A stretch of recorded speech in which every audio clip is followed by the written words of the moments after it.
ਆਮ ਸ਼੍ਰੀ ਵਾਹਿਗੁਰੂ ਜੀ।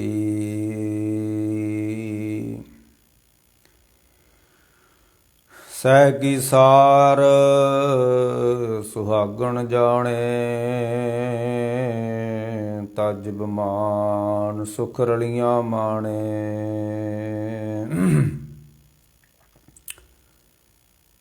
ਤਨ ਮਨ ਦੇ ਨ ਅੰਤਰ ਰਾਖੇ, ਅਵਰਾ ਦੇਖ ਨਾ ਸੁਣੇ ਅਭਾਖੇ।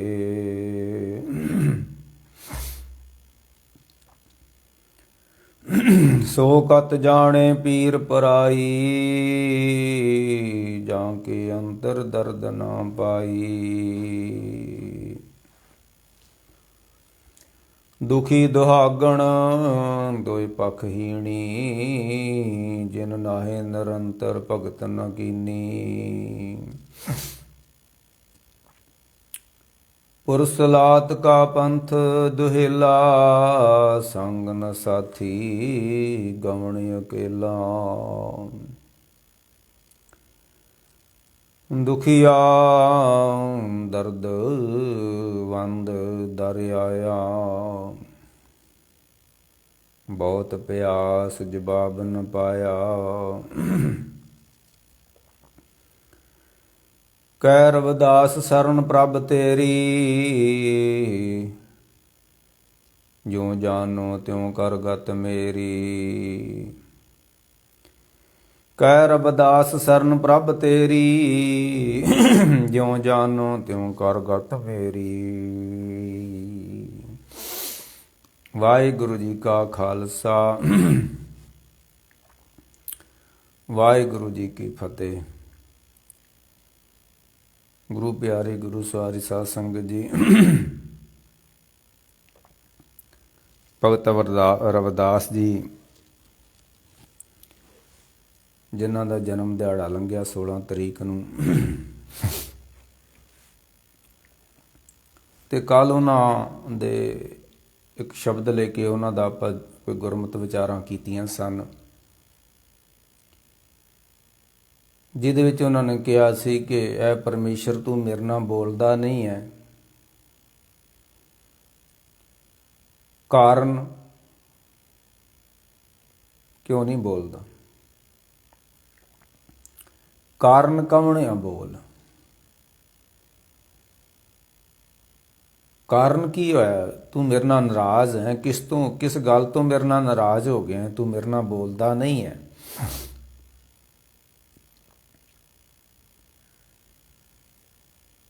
ਤੇ ਦੂਸਰਾ ਉਹਨਾਂ ਨੇ ਕਿਹਾ ਸੀ ਕਿ ਬਹੁਤ ਜਨਮ ਵਿਛੜੇ ਥੇ ਮਾਧੋ, ਜਨਮ ਤੁਮਾਰੇ ਲੇਖੇ। ਮੈਂ ਸਭ ਕੁਛ ਇਸ ਜੀਵਨ ਨੂੰ ਤੁਹਾਡੇ ਲੇਖੇ ਵਿੱਚ ਲਾ ਦਿੱਤਾ, ਤੇ ਫੇਰ ਵੀ ਤੂੰ ਮੇਰੇ ਨਾਲ ਬੋਲੇ ਨਾ, ਤੇ ਫਿਰ ਤੇ ਮੁਸ਼ਕਲ ਵਾ।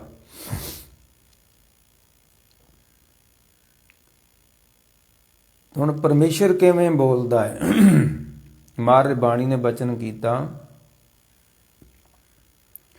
ਕਿ ਜੋ ਬੋਲਤ ਹੈ ਮਿਰਗਮੀਨ ਪਖੇਰੂ। ਜਿਹੜੇ ਪੰਛੀ ਬੋਲ ਰਹੇ ਨੇ ਪਰਮੇਸ਼ਰ ਦੀ ਆਵਾਜ਼ ਹੀ ਹੈ। ਜੋ ਬੋਲਤ ਹੈ ਮਿਰਗਮੀਨ ਪਖੇਰੂ, ਸੋ ਬਿਨ ਹਰ ਜਾਪਤ ਹੈ ਨਹੀਂ ਹੋਰ। ਹਾਲਾਂਕਿ ਮਹਾਰਾਜ ਨੇ ਇੱਥੇ ਤੱਕ ਵੀ ਬਚਨ ਕੀਤਾ ਕਿ ਹਰ ਹੱਟ ਪੀ ਤੂੰ ਤੂੰ ਕਰੇ। ਪਰਮੇਸ਼ਰ ਕਿੱਥੇ ਬੋਲਦਾ ਹੈ? ਭਗਤ ਨੇ ਗਿਲਵਾ ਕੀਤਾ ਕਿ ਸ਼ਿਕਵਾ ਕੀਤਾ ਕਿ ਤੂੰ ਮੇਰੇ ਨਾਲ ਬੋਲਦਾ ਨਹੀਂ ਗਾ। ਕਾਰਨ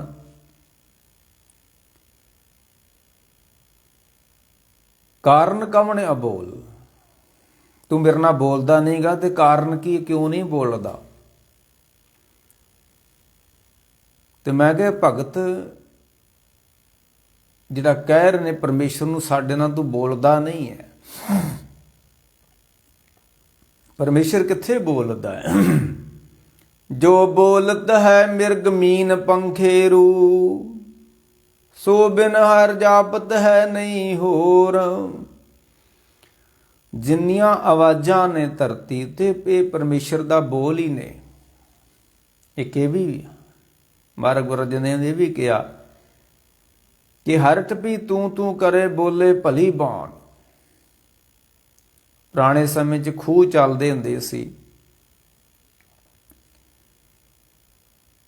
ਤੇ ਉਹਦਾ ਇੱਕ ਤੁੱਕਾ ਹੁੰਦਾ ਸੀ ਤੇ ਤੁੱਕਾ ਟਿਕ ਟਿਕ ਟਿਕ ਟਿਕ ਕਰਦਾ ਹੁੰਦਾ ਸੀ ਤੇ ਗੁਰੂ ਅਰਜਨ ਦੇਵ ਜੀ ਕਹਿੰਦੇ ਇਹ ਵੀ ਉਸ ਦੀ ਆਵਾਜ਼ ਆ ਰਹੀ ਹੈ। ਹਰ ਆਵਾਜ਼ ਵਿੱਚ ਉਹ ਆਪ ਬੋਲਦਾ ਹੈ। ਇਹ ਹੁੰਦੀ ਆ ਬ੍ਰਹਮ ਦ੍ਰਿਸ਼ਟੀ, ਬ੍ਰਹਮ ਸਰੋਤਰੀ, ਬ੍ਰਹਮ ਨੇਤਰੀ। ਜਿਸ ਤਰ੍ਹਾਂ ਭਗਤ ਨੂੰ ਹਰ ਥਾਂ ਤੇ ਦੇਖ ਲੈਣ ਉਹਨੂੰ ਕਹਿੰਦੇ ਬ੍ਰਹਮ ਦ੍ਰਿਸ਼ਟੀ। ਤੇ ਜੇ ਉਸ ਨੂੰ ਹਰ ਥਾਂ ਤੇ ਸੁਣਿਆ ਜਾਵੇ ਉਹਨੂੰ ਕਹਿੰਦੇ ਨੇ ਬ੍ਰਹਮ ਸੋਤਰੀ। ਜਿਹਨੂੰ ਬ੍ਰਹਮ ਦ੍ਰਿਸ਼ਟੀ ਪ੍ਰਾਪਤ ਹੋ ਜੇ ਨਾ ਉਹ ਹਰ ਥਾਂ ਤੇ ਉਸ ਨੂੰ ਦੇਖਦਾ ਹੈ। ਤੇ ਜਿਹਨੂੰ ਬ੍ਰਹਮ ਦ੍ਰਿਸ਼ਟੀ ਪ੍ਰਾਪਤ ਹੋ ਜੇ ਉਹਨੂੰ ਹਰ ਥਾਂ ਤੇ ਸੁਣਦਾ ਵੀ ਆ। ਫਿਰ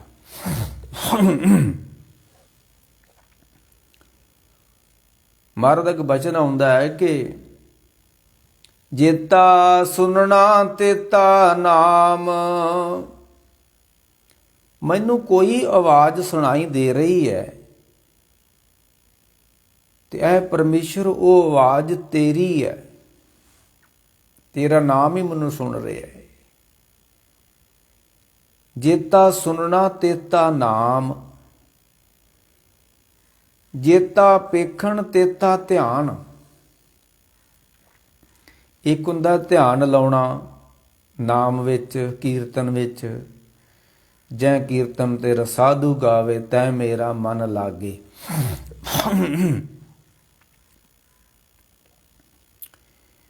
ਇੱਕ ਹੁੰਦਾ ਧਿਆਨ ਲਾ ਕੇ ਉਸ ਨੂੰ ਅਨੁਭਵ ਕਰਨਾ, ਜਿਹਨੂੰ ਕਹਿੰਦੇ ਪੰਚਾਂ ਕਾ ਗੁਰ ਏਕ ਧਿਆਨ। ਧਿਆਨ ਦੁਆਰਾ ਉਸ ਨੂੰ ਅਨੁਭਵ ਕਰਨਾ। ਤੇ ਜਦੋਂ ਇਸ ਤਰ੍ਹਾਂ ਸਾਧਨਾ ਕਰਦਿਆਂ ਕਰਦਿਆਂ ਕੋਈ ਪ੍ਰਾਪਤੀ ਹੁੰਦੀ ਹੈ ਫਿਰ ਉਹਨੂੰ ਜਿਹੜੀ ਵੀ ਮੂਰਤ ਵੇਖਣੀ ਉਸ ਮੂਰਤ ਵਿੱਚ ਉਸ ਅਨੂਪ ਨੂੰ ਵੇਖ ਲੈਣਾ, ਅਮੂਰਤ ਨੂੰ ਵੇਖਣਾ। ਦਿਖਦੀ ਮੂਰਤੀ ਹੈ, ਦਿਖਦੀ ਹੋਈ ਮੂਰਤ ਵਿੱਚ ਅਮੂਰਤ ਨੂੰ ਵੇਖ ਲੈਣਾ। ਇਹ ਬ੍ਰਹਮ ਗਿਆਨੀ ਦੀ ਦ੍ਰਿਸ਼ਟੀ ਹੁੰਦੀ ਹੈ। ਇਹਨੂੰ ਕਹਿੰਦੇ ਬ੍ਰਹਮ ਦ੍ਰਿਸ਼ਟੀ। ਜੇਤਾ ਸੁਨਣਾ ਤੇਤਾ ਨਾਮ, ਜੇਤਾ ਪੇਖਣ ਤੇਤਾ ਧਿਆਨ। ਉਹਦੇ ਵਾਸਤੇ ਹਰੇਕ ਹੀ ਚੀਜ਼ ਗਿਆਨ ਹੋ ਜਾਂਦੀ ਹੈ। ਉਹਦੇ ਵਾਸਤੇ ਹਰੇਕ ਚੀਜ਼ ਧਿਆਨ ਸਾਧਨਾ ਹੀ ਹੋ ਜਾਂਦੀ ਹੈ। ਕੁਝ ਵੀ ਦੇਖ ਰਿਹਾ ਉਹ, ਜਿਹਦਾ ਧਿਆਨ ਇਕਾਗਰ ਹੈ, ਜਿਹਦਾ ਟਿਕਿਆ ਹੋਇਆ ਧਿਆਨ ਹੈ, ਉਹ ਕਿਸੇ ਵੀ ਚੀਜ਼ ਨੂੰ ਦੇਖ ਰਿਹਾ ਹੈ ਤੇ ਉਹਦੀ ਧਿਆਨ ਸਾਧਨਾ ਹੀ ਹੋ ਰਹੀ ਕਿ ਉਹ ਧਿਆਨ ਟਿਕਿਆ ਹੋਵੇ। ਜਿੱਦਾਂ ਕਬੀਰ ਸਾਹਿਬ ਨੇ ਇੱਕ ਬਚਨ ਕੀਤਾ, ਕੋਈ ਗਵਾਂਢ ਉਹਨਾਂ ਦੇ ਵਿਆਹ ਸੀ ਕਬੀਰ ਸਾਹਿਬ ਦੇ, ਤੇ ਮਕਲਾਵਾ ਲੈਣ ਵਾਲੇ ਆ ਗਏ ਤੇ ਜਿਸ ਲੜਕੀ ਦਾ ਮਕਲਾਵਾ ਤੁਰਨਾ ਸੀ ਉਹ ਜੇ ਪੁਰਾਣੇ ਕੱਪੜੇ ਪਾ ਕੇ ਬੈਠੀ ਹੋਈ ਸੀ। ਤੇ ਕਬੀਰ ਨੇ ਉਹਨੂੰ ਬੇਪਰਵਾਹੀ ਵਿੱਚ ਵੇਖਦਿਆਂ ਹੋਇਆ ਉਹਨਾਂ ਨੇ ਇੱਕ ਸ਼ਬਦ ਉਚਾਰਨ ਕੀਤਾ, ਕਉ ਡੱਡੀਆ ਬਾਂਧੇ ਧਨ ਖੜੀ। ਇਹ ਡੱਡੀਆ ਸ਼ਬਦ ਗੁਰੂ ਗ੍ਰੰਥ ਸਾਹਿਬ 'ਚ ਇੱਕ ਵਾਰੀ ਆਉਂਦਾ ਹੈ। ਡੱਡੀਆ ਕਹਿ ਲੋ, ਜਰਜਰੀ ਕਹਿ ਲੋ, ਪੁਰਾਣਾ ਕਹਿ ਲੋ, ਅਰਥ ਇੱਕ ਹੀ ਰਹਿਣਾ ਹੈ। ਇਹ ਸਰੀਰ ਜਰਜਰੀ ਹੈ, ਜਰਜਰੀ ਹੈ, ਇਸ ਨੂੰ ਜਰ ਪਹੁੰਚਿਆ ਹੈ। ਹੋਏ ਪੁਰਾਣਾ ਕੱਪੜ ਪਾਟੇ, ਸੂਈ ਗਾਂਡਾ ਸੂਈ ਧਾਗਾ ਸੀਪੇ। ਕਬੀਰ ਸਾਹਿਬ ਕਹਿੰਦੇ ਕਉ ਡੱਡੀਆ ਬਾਂਦੇ ਧਨ ਖੜੀ, ਪਾਹੂ ਕਰ ਆਏ ਮਕਲਾਹੂ ਆਏ। ਤੂੰ ਪੁਰਾਣੀ ਸਾੜੀ ਬੰਨ ਕੇ ਬੈਠੀ ਹੋਈ ਐ ਤੇ ਤੇਰਾ ਮਕਲਾਵਾ ਤੁਰਨ ਵਾਲਾ ਹੈ। ਅਥਵਾ ਤੂੰ ਐਸ ਪੇਕੇ ਘਰ ਨੂੰ ਛੱਡ ਕੇ ਤੁਰ ਜਾਣਾ, ਤੂੰ ਸਹੁਰੇ ਜਾਣਾ ਹੈ, ਪੇਵਕੜੇ ਦਿਨ ਚਾਰ ਹੈ ਸਹੁਰੜੇ ਜਾਣਾ, ਤੇ ਤੂੰ ਜਾਣ ਦੀ ਕੋਈ ਤਿਆਰੀ ਨਹੀਂ ਕੀਤੀ ਹੋਈ। ਉਹਦੇ ਸਾਹਮਣੇ ਜੋ ਵੀ ਕੁਝ ਹੋ ਰਿਹਾ ਉਹ ਗਿਆਨ ਹੋ ਰਿਹਾ ਹੈ। ਦੇਖੋ ਭਾਈ ਗਿਆਨ ਕੀ ਆਈ ਆਂਦੀ, ਸਭੇ ਉਡਾਨੀ ਭਰਮ ਕੀ ਟਾਟੀ, ਰਹੇ ਨਮਾਇਆ ਬਾਂਦੀ। ਹਨੇਰੀ ਆਈ ਤੇ ਹਨੇਰੀ ਵਿੱਚੋਂ ਰੱਬ ਦਾ ਗਿਆਨ ਪ੍ਰਾਪਤ ਹੋ ਗਿਆ। ਦੇਖੋ ਭਾਈ ਗਿਆਨ ਕੀ ਆਈ ਆਂਦੀ, ਜਿਸ ਤਰ੍ਹਾਂ ਬਾਹਰ ਹਨੇਰੀ ਆਈ ਹੈ ਨਾ, ਤੇ ਬੜਿਆਂ ਨੂੰ ਤੋੜ ਕੇ ਭੰਨ ਕੇ ਉਡਾ ਕੇ ਲੈ ਜਾਂਦੀ ਹੈ ਨਾ, ਇਸੇ ਤਰ੍ਹਾਂ ਜਦੋਂ ਗਿਆਨ ਦੀ ਹਨੇਰੀ ਆਉਂਦੀ ਹੈ, ਦੇਖੋ ਭਾਈ ਗਿਆਨ ਕੀ, ਹਵਾ ਦੀ ਨਹੀਂ, ਆਂਦੀ ਆਈ ਆਂਦੀ, ਆਂਦੀ ਮੈਨੇ ਹਨੇਰੀ। ਬਾਹਰ ਹਨੇਰੀ ਆਈ, ਝੱਖੜ ਆਇਆ ਤੇ ਬੜੇ ਬੜੇ ਰੁੱਖਾਂ ਨੂੰ ਪੁੱਟ ਕੇ, ਪੱਤਿਆਂ ਨੂੰ ਤੋੜ ਕੇ ਤੇ ਪੱਤਿਆਂ ਨੂੰ ਉਡਾ ਕੇ ਤੇ ਰਾਹ ਸਾਫ਼ ਕਰ ਦਿੰਦੀ, ਘੱਟਾ ਉਡਾ ਕੇ ਲੈ ਜਾਂਦੀ। ਇਸੇ ਤਰ੍ਹਾਂ ਜਦੋਂ ਅੰਦਰ ਗਿਆਨ ਦੀ ਹਨੇਰੀ ਆਉਂਦੀ ਆ ਤੇ ਸਭੇ ਉਡਾਨੀ ਭਰਮ ਕੀ ਟਾਟੀ, ਉਹ ਜਿਹੜੀ ਘਾਹ ਦੀ ਭਰਮ, ਘਾਹ ਪਿਆ ਸੀ ਨਾ ਅੰਦਰ ਭਰਮ ਦਾ, ਟਾਟੀ ਮੈਨੇ ਘਾਹ, ਸਭੇ ਉਡਾਨੀ ਭਰਮ ਕੀ ਟਾਟੀ, ਰਹੇ ਨ ਮਾਇਆ ਬਾਂਦੀ। ਇੱਕ ਛਪਰੀ ਸੀ, ਚਲੋ ਖੈਰ ਇੱਧਰੋਂ ਨਾ ਜਾਈਏ, ਫੇਰ ਕਿਸੇ ਦਿਨ ਇਸ ਤੇ ਵਿਚਾਰ ਕਰਾਂਗੇ। ਮੈਂ ਕਹਿ ਰਿਹਾ ਸੀ ਉਹਦੇ ਅੱਗੇ ਜੋ ਵੀ ਹੋ ਰਿਹਾ ਹੈ ਉਹ ਧਿਆਨ ਹੋ ਰਿਹਾ, ਉਹ ਗਿਆਨ ਹੋ ਰਿਹਾ ਹੈ। ਤਾਈਓ ਤੇ ਗੁਰੂ ਗੋਬਿੰਦ ਸਿੰਘ ਮਹਾਰਾਜ ਨੇ ਕਿਹਾ ਕਿ ਮੈਂ ਹੂੰ ਪਰਮ ਪੁਰਖ ਕੋ ਦਾਸਾ, ਦੇਖਣ ਆਇਓ ਜਗਤ ਤਮਾਸ਼ਾ। ਇਹ ਤਮਾਸ਼ਾ ਹੋ ਰਿਹਾ ਹੈ ਤੇ ਮੈਂ ਇਸ ਤਮਾਸ਼ੇ ਨੂੰ ਦੇਖ ਰਿਹਾ ਹਾਂ। ਜਿਹਨੂੰ ਤਮਾਸ਼ਾ ਦੇਖਣਾ ਆ ਜੇ ਉਹ ਬੜੇ ਆਨੰਦ ਨਾਲ ਦੇਖਦਾ ਹੈ। ਜਿਹੜੇ ਤਮਾਸ਼ਾ ਬਣ ਜਾਂਦੇ ਨੇ ਲੋਕ, ਉਹ ਫਿਰ ਦੁਖੀ ਹੁੰਦੇ ਨੇ। ਤੇ ਭਗਤ ਰਵਿਦਾਸ ਜੀ ਦਾ ਕੱਲ ਸ਼ਬਦ ਹੀ ਕਾਰਨ ਕਵਣ ਅੰਬੋਲ, ਕਾਰਨ ਕੀ ਤੁਸੀਂ ਮੇਰੇ ਨਾਲ ਬੋਲਦੇ ਨਹੀਂ ਜੇ। ਇਸ ਤੇ ਆਪਾਂ ਵਿਆਖਿਆ ਕੀਤੀ ਸੀ। ਅੱਜ ਉਹਨਾਂ ਦਾ ਸ਼ਬਦ ਹੈ ਕਿ ਸੈ ਕੀ ਸਾਰ ਸੁਹਾਗਣ ਜਾਣੇ,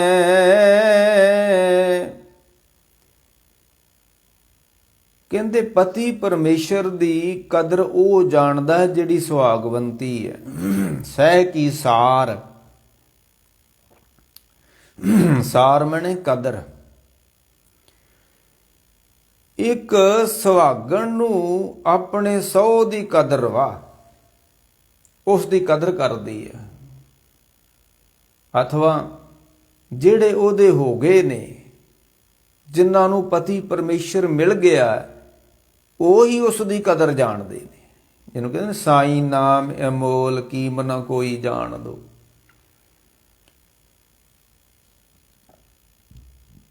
ਸਹਿ ਕੀ ਸਾਰ ਸੁਹਾਗਣ ਜਾਣੇ। ਤੇ ਆਮ ਤੇ ਲੋਕੀ ਸਾਰੇ ਕਹੀ ਜਾਂਦੇ ਨੇ ਸਾਨੂੰ 100 ਮਿਲਿਆ ਹੋਇਆ, 100 ਮਿਲਿਆ ਹੋਇਆ। ਗੁਰੂ ਨਾਨਕ ਸਾਹਿਬ ਨੇ ਆਖਿਆ, ਨੰਨਾ ਨਾ ਭੋਗ ਨਿਤ ਭੋਗੇ। ਉਸ ਪਰਮੇਸ਼ਰ ਦੀਆਂ ਦਿੱਤੀਆਂ ਹੋਈਆਂ ਕਿੰਨੀਆਂ ਦਾਤਾਂ ਤੂੰ ਮਾਣ ਰਿਹਾ ਹੈ। ਪਾਣੀ ਪੀ ਰਿਹਾ, ਹਵਾ ਲੈ ਰਿਹਾ, ਪਦਾਰਥ ਛਕ ਰਿਹਾ, ਲੀੜਾ ਕੱਪੜਾ ਸਭ ਉਸ ਦੀਆਂ ਦਾਤਾਂ ਨੇ। ਜੇ ਪ੍ਰਸ਼ਾਦ 36 ਅੰਮ੍ਰਿਤ ਖਾਹੇ, ਜਿਸ ਦਾ ਦੀਆ ਪਹਿਨੇ ਖਾਏ, ਤਿਸ ਕਿਉਂ ਆਲਸ ਬਨੇ, ਤਿਸ ਕਿਉਂ ਆਲਸ ਕਿਉਂ ਬਨੇ ਮੇਰੀ ਮਾਏ। ਹਾਂਜੀ, ਨੰਨਾ ਨਾ ਭੋਗ ਨਿਤ ਭੋਗੇ, ਤੂੰ ਉਹਦੇ ਪਦਾਰਥ ਛਕ ਰਿਹਾ ਹੈ। ਨਾ ਡੀਠਾ ਨਾ ਸੰਭਲਿਆ, ਤੂੰ ਕਦੀ ਉਹਨੂੰ ਵੇਖਿਆ ਨਹੀਂ ਹੈ। ਨਾ ਡੀਠਾ, ਡੀਠਾ ਮੈਨੇ ਤੱਕਣਾ, ਨਾ ਸੰਭਲਿਆ, ਕਦੀ ਯਾਦ ਨਹੀਂ ਤੂੰ ਉਸ ਨੂੰ ਕੀਤਾ ਹੋਇਆ। ਨਾ ਉਹਨੂੰ ਤੂੰ ਕਦੀ ਯਾਦ ਕੀਤਾ ਏ, ਨਾ ਤੂੰ ਕਦੀ ਉਹਨੂੰ ਦੇਖਿਆ ਏ, ਤੇ ਗੱਲੀ ਹੋ ਸੁਹਾਗਣ ਪੈਣੇ।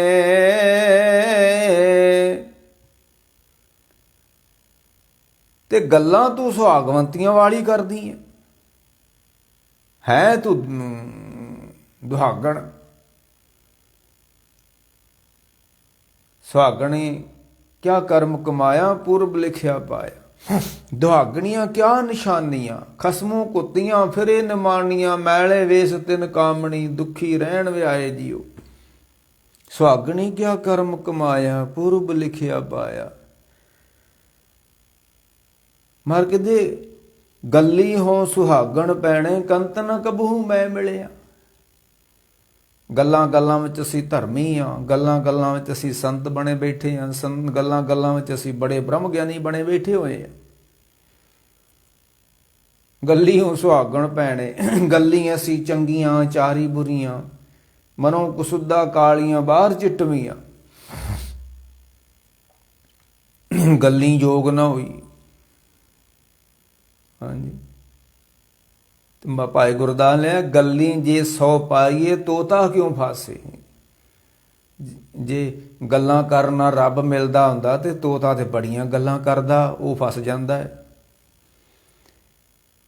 ਜੇ ਕਥਾ ਕਹਾਣੀਆਂ ਦੇ ਘੋਟੇ ਲਾਉਣ ਨਾਲ ਹੀ ਰੱਬ ਮਿਲਦਾ ਹੁੰਦਾ ਤੇ ਫਿਰ ਤਾਂ ਬੜਿਆਂ ਨੂੰ ਮਿਲ ਗਿਆ ਹੁੰਦਾ, ਉਹ ਤਾਂ ਮਿਲਦਾ ਹੀ ਨਹੀਂ ਹੈ। ਗੱਲੀ ਜੇ 100 ਪਾਈਏ ਤੋਤਾ ਕਿਉਂ ਫਾਸੇ, ਮਿਲੇ ਜੇ ਕਿਤੇ ਸਿਆਣਪੇ ਕਾਉ ਗਊ ਗਰਾਸੇ। ਜੇ ਸਿਆਣਪਾਂ ਨਾਲ ਉਹ ਰੱਬ ਮਿਲਦਾ ਹੁੰਦਾ, ਸਹਿਸ ਸਿਆਣਪਾਂ ਲੱਖ ਹੋਏ ਤਾਂ ਇੱਕ ਨ ਚੱਲੇ ਨਾਲ। ਨਾ ਤੇ ਉਹ ਗੱਲਾਂ ਨਾਲ ਮਿਲਦਾ, ਨਾ ਉਹ ਸਿਆਣਪਾਂ ਨਾਲ ਮਿਲਦਾ ਹੈ। ਮਿਲੇ ਜੇ ਕਿਤੇ ਸਿਆਣਪੇ ਕਾਉ ਗਊ ਗਰਾਸੇ।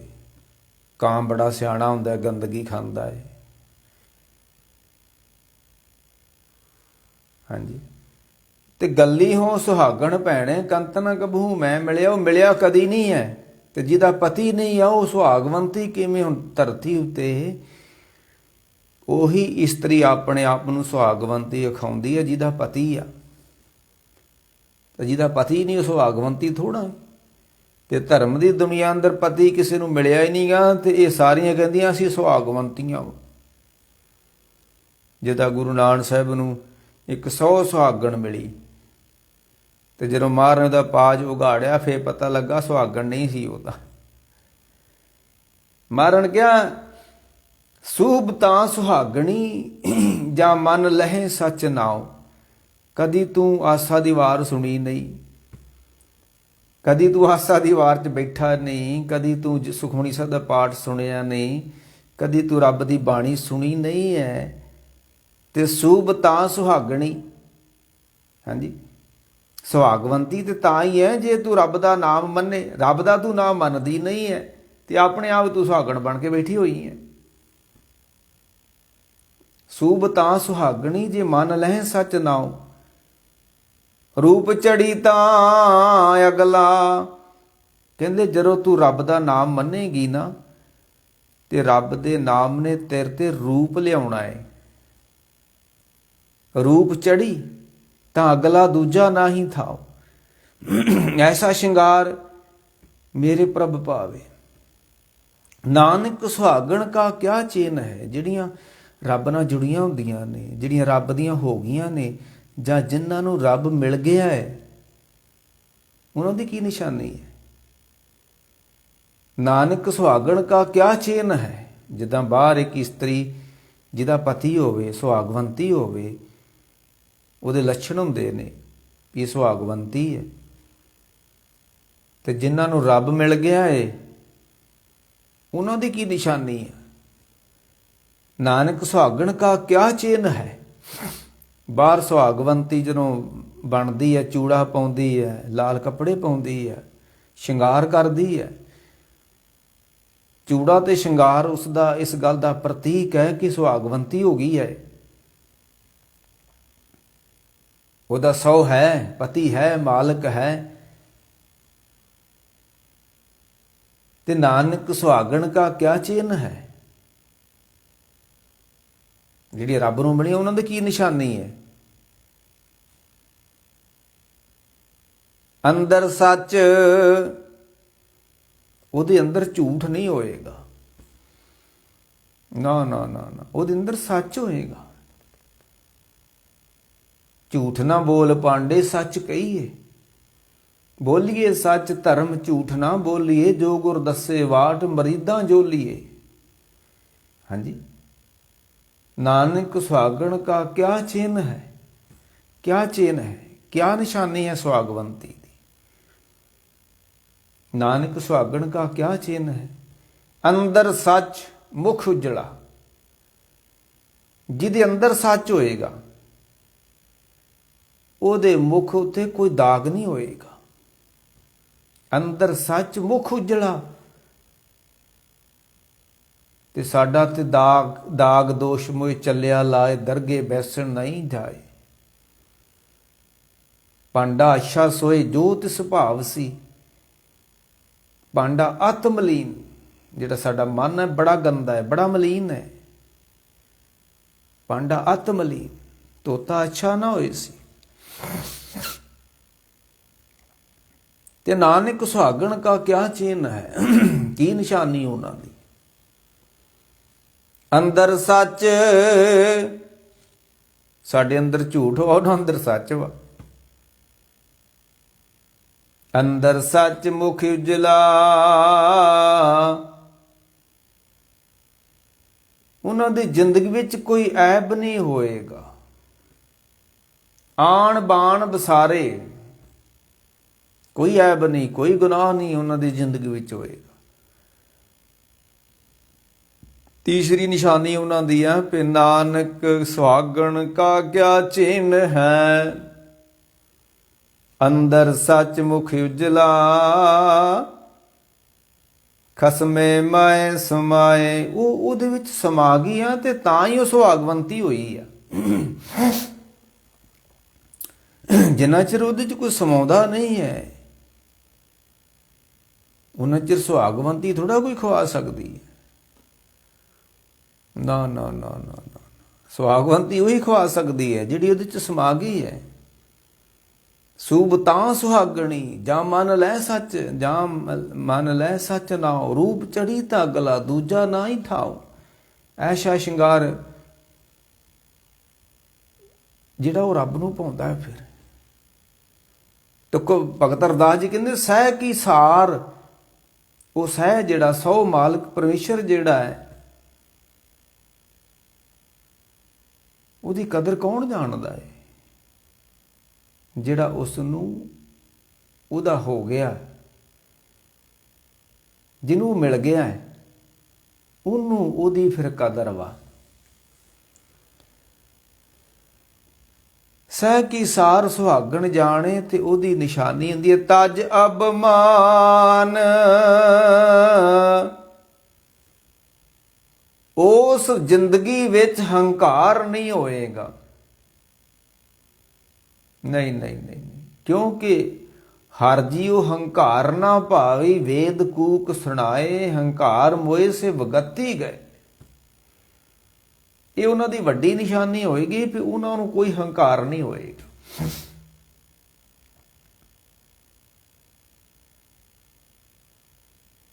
ਤਜ ਅਬਮਾਨ ਸੁਖ ਰਲੀਆਂ ਮਾਨੇ, ਤਜ ਅਬਮਾਨ ਸੁਖ ਰਲੀਆਂ ਮਾਨੇ। ਉਹ ਹੰਕਾਰ ਨੂੰ ਛੱਡ, ਜਿਹੜਾ ਹੰਕਾਰ ਨੂੰ ਛੱਡ ਦਿੰਦਾ ਫਿਰ ਉਹਦੇ ਨਾਲ ਆਨੰਦ ਦੀਆਂ ਘੜੀਆਂ ਪ੍ਰਾਪਤ ਹੁੰਦੀਆਂ ਨੇ ਉਹਨੂੰ। ਉਸ ਆਨੰਦ ਨੂੰ ਫਿਰ ਮਾਣਦਾ ਹੈ। ਇੱਕ ਗੁਰੂ ਕੀ ਬਾਣੀ का वचन है, ਧਨ ਸੇਤੀ ਪ੍ਰੇਮ ਰਚਾਏ, ਧਨ ਸੇਤੀ ਪ੍ਰੇਮ ਰਚਾਏ, ਗੁਰ ਕੇ ਸ਼ਬਦ ਤਥਾ ਚਿਤ ਲਾਏ। ਰੰਗ ਸੋ ਨਿਤ ਮਾਣੇ ਰੰਗਲੀਆਂ, ਆਪਣੇ ਕੰਤ ਪਿਆਰੀ ਜੀਓ। ਕਹਿਣ ਲੱਗੇ ਜਿਸ ਤਰ੍ਹਾਂ ਇੱਕ ਇਸਤਰੀ ਹੈ, ਉਹਨੂੰ ਆਪਣੇ ਪਤੀ ਦੇ ਨਾਲ ਰਹਿੰਦੀ ਹੈ, ਬੜਾ ਪਿਆਰ ਕਰਦੀ ਆ। ਚਲੋ ਮੁੜ ਕੇ ਪਿਆਰ ਕਦੀ ਕਦੀ ਨਫ਼ਰਤ ਵਿੱਚ ਵੀ ਬਦਲ ਜਾਂਦੇ ਨੇ। ਇਸ ਤਰ੍ਹਾਂ ਹੁੰਦਾ ਹੈ ਧਰਤੀ ਉੱਤੇ, ਜਿਨ੍ਹਾਂ ਦਾ ਬੜਾ ਪਿਆਰ ਸੀ ਮੁੜ ਕੇ ਨਫ਼ਰਤ ਪੈਦਾ ਹੋ ਜਾਂਦੀ ਹੈ। ਪਰ ਉਦਾਹਰਨ ਦੇਤੀ ਹੈ, ਧਨ ਸੇਤੀ ਪ੍ਰੇਮ ਰਚਾਏ, ਗੁਰ ਕੇ ਸ਼ਬਦ ਤਥਾ ਚਿਤ ਲਾਏ। ਜਿਸ ਤਰ੍ਹਾਂ ਇੱਕ ਇਸਤਰੀ, ਨੌਜਵਾਨ ਇਸਤਰੀ ਆਪਣੇ ਪਤੀ ਨੂੰ ਪਿਆਰ ਕਰਦੀ ਹੈ ਨਾ, ਮਹਾਰਾਜ ਕਹਿੰਦੇ ਤੂੰ ਵੀ ਸ਼ਬਦ ਦੇ ਨਾਲ ਇਤਨਾ ਪਿਆਰ ਕਰ, ਇਤਨਾ ਪਿਆਰ ਕਰ। ਗੁਰ ਕੇ ਸ਼ਬਦ ਤਥਾ ਚਿਤ ਲਾਏ, ਇਸ ਤਰ੍ਹਾਂ ਚਿੱਤ ਲਾ ਤੂੰ, ਜਿਸ ਤਰ੍ਹਾਂ ਇੱਕ ਨੌਜਵਾਨ ਲੜਕੀ ਆਪਣੇ ਪਤੀ ਨਾਲ ਚਿੱਤ ਲਾਉਂਦੀ ਹੈ ਨਾ, ਇੰਨਾ ਚਿੱਤ ਤੂੰ ਲਾ ਆਪਣੇ ਸ਼ਬਦ ਦੇ ਨਾਲ।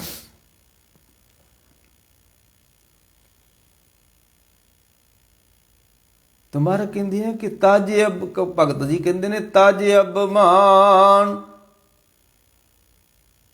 ਉਹਨਾਂ ਦੀ ਜ਼ਿੰਦਗੀ ਵਿੱਚ ਹੰਕਾਰ ਨਹੀਂ ਹੋਏਗਾ। ਸਾਨੂੰ ਤੇ ਥਾਂ ਥਾਂ ਤੇ ਹੰਕਾਰ ਹੀ ਪਿਆ ਮਾਰਦਾ ਹੈ। ਤੇ ਜਦੋਂ ਹੰਕਾਰ ਨਹੀਂ ਹੋਏਗਾ ਤੇ ਅਭਿਮਾਨ ਦਾ ਤਿਆਗ ਹੋਏਗਾ। ਸੁਖ ਰਲੀਆਂ ਮਾਣੇ, ਫਿਰ ਉਹ ਆਨੰਦ ਵਾਲੀਆਂ ਰਲੀਆਂ ਮਾਣਦੀ ਹੈ। ਆਨੰਦ ਕਰੋ ਮਿਲ ਸੁੰਦਰ ਨਾਰੀ ਗੁਰ ਪੂਰੇ, ਆਨੰਦ ਕਰੋ ਮਿਲ ਸੁੰਦਰ ਨਾ, ਗੁਰੂ ਨਾਨਕ ਮੇਰੀ ਪੈਜ ਸਵਾਰੀ। ਤੇ ਅਗਲਾ ਬਚਨ ਸੀ ਭਗਤ ਰਵਿਦਾਸ ਜੀ ਦਾ ਕਿ ਤਨ ਮਨ ਦੇਹ ਨਾ ਅੰਤਰ ਰਾਖੇ। ਉਹਦੀ ਨਿਸ਼ਾਨੀ ਹੈ, ਜਿਹਨੂੰ ਉਹ ਮਿਲਿਆ ਹੈ ਨਾ, 100 ਮਿਲਿਆ ਹੈ, ਉਹਦੀ ਨਿਸ਼ਾਨੀ ਹੈ ਕਿ ਤਨ ਮਨ ਦੇਹ, ਉਹਨੇ ਆਪਣਾ ਸਰੀਰ ਵੀ ਅਰਪਣ ਕੀਤਾ ਹੋਇਆ ਵਾ, ਤਨ ਵੀ ਅਰਪਣ ਕੀਤਾ ਹੋਇਆ ਤੇ ਮਨ ਵੀ ਅਰਪਣ ਕੀਤਾ ਹੋਇਆ ਵਾ। ਕਿਉਂਕਿ ਜਿੰਨਾ ਚਿਰ ਇਹ ਅਸੀਂ ਅਰਪਣ ਨਹੀਂ ਕਰਦੇ ਉਹਨਾਂ ਚਿਰ ਮਿਲਣ ਨਹੀਂ ਹੋਣਾ। ਕਹਿੰਦਾ ਨਾ ਤਨ ਮਨ ਤਨ ਸਭ ਸੌਂਪ ਗੁਰ ਕੋ ਹੁਕਮ ਮੰਨੇ ਪਾਈਏ, ਉਹ ਆ ਤਨ ਮਨ ਦੇ ਨਾ ਅਵਰਾ ਭਾਗ, ਤਨ ਮਨ ਦੇ ਨਾ ਅੰਤਰ ਰਾਖੇ। ਤੇ ਜਦੋਂ ਤਨ ਮਨ ਅਰਪਣ ਕਰਤਾ ਤਾਂ ਫਿਰ ਉਹਦੇ ਚ ਤੇ ਰੱਬ ਚ ਕੋਈ ਫਰਕ ਨਹੀਂ ਹੁੰਦਾ, ਇੱਕ ਹੋ ਜਾਂਦੇ ਨੇ। ਏਕ ਜੋਤ ਦੋਇ ਮੂਰਤੀ ਧਨ ਫਿਰ ਕਹੀਏ ਸੋਏ। ਹਾਂਜੀ, ਤਨ ਮਨ ਦੇ ਨਾ ਅੰਤਰ ਰਾਖੇ। ਤੇ ਉਹਨਾਂ ਦੀ ਅਗਲੀ ਨਿਸ਼ਾਨੀ ਹੁੰਦੀ ਆ ਅਵਰਾ ਦੇਖ ਨਾ ਸੁਣੇ ਅਭਾਖੇ। ਉਹ ਫਿਰ ਹੋਰ ਕਿਸੇ ਪਾਸੇ ਵੱਲ ਚਿੱਤ ਨਹੀਂ ਲਾਉਂਦੇ। ਅਵਰਾ ਦੇਖ ਨਾ ਸੁਣੇ ਭਾਖੇ, ਉਹ ਨਾ ਕੋਈ ਹੋਰ ਵੇਖਦੇ ਨੇ ਤੇ ਨਾ ਕੋਈ ਹੋਰ ਸੁਣਦੇ ਨੇ ਤੇ ਨਾ ਹੀ ਕੋਈ ਹੋਰ ਮੁਖ ਤੋਂ ਬੋਲਦੇ ਨੇ। ਜੇ ਮੁਖ ਤੋਂ ਬੋਲਦੇ ਨੇ ਤੇ ਰੱਬ ਦਾ ਨਾਮ ਬੋਲਦੇ ਨੇ, ਜੇ ਸੁਣਦੇ ਨੇ ਤੇ ਰੱਬ ਦਾ ਨਾਮ ਸੁਣਦੇ ਨੇ, ਜੇ ਵੇਖਦੇ ਨੇ ਤਾਂ ਬਲਿਹਾਰੀ ਕੁਦਰਤ ਵਸਿਆ ਤੇਰਾ ਅੰਤ ਨਾ ਜਾਈ ਲਖਿਆ। ਉਹਨੂੰ ਹੀ ਦੇਖਦੇ ਨੇ, ਉਹਨੂੰ ਹੀ ਸੁਣਦੇ ਨੇ, ਉਹਨੂੰ ਹੀ ਬੋਲਦੇ ਨੇ।